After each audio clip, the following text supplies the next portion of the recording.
Meaghan Mobbs is here. She's a West Point grad, Army Afghan vet, visiting fellow at the Independent Women's Forum, also at Soldier Strong, and writes the Veterans blog at Psychology Today. Meaghan, how are you today? I'm good, Mike. How are you doing? Really grateful you're here. Let's start with you and your fellow vets. What have you heard, and how should one who served there and saw terrible things interpret what's happening now? I think there's a genuine sense of absolute betrayal by our government. There is so much guilt and shame and anger and sadness by what's happening. And I think that it's a very tenuous situation on the ground, but I think it's a very tenuous situation for our veterans at home and for their family members who have sacrificed so much only to watch it fall apart in such a catastrophic, irresponsible way. Now, that being said, I think every Afghan veteran should be proud of their service. They kept that country, safe for 20 years. We had no terrorist attack launched from that country in 20 years, which was the goal. We killed Osama bin Laden, and they should be proud of their service, but they should be absolutely furious at our government for how they've bungled this withdrawal. Yeah, you can be both those things, right?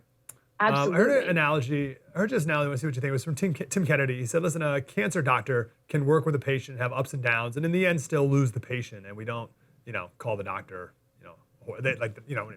You get the analogy. How do you do that? How does one separate these two things and find this nuance and say, I did a noble, good thing in as good of a way as I possibly could, but man, that sure ended in failure?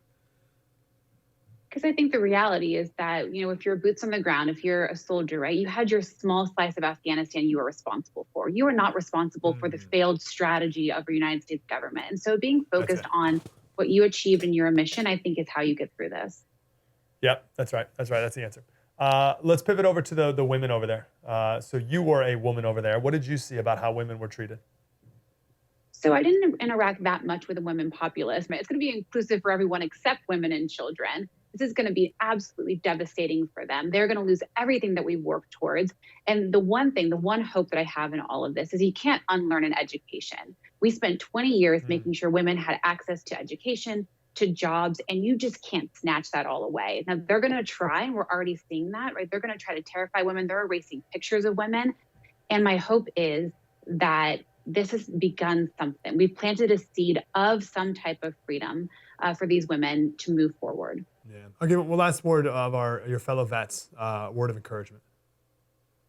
Again, be proud of what you did. We served our nation, right? We went there because of 9/11. When our country called, all of us volunteered. We showed up, and that is what we should be proud of. This is a failure of our government. This is a failure of our senior military leadership. It is not a failure of the men and women that served on the ground in our country. Wow.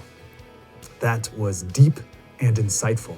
I want more of that. Like, subscribe, get more.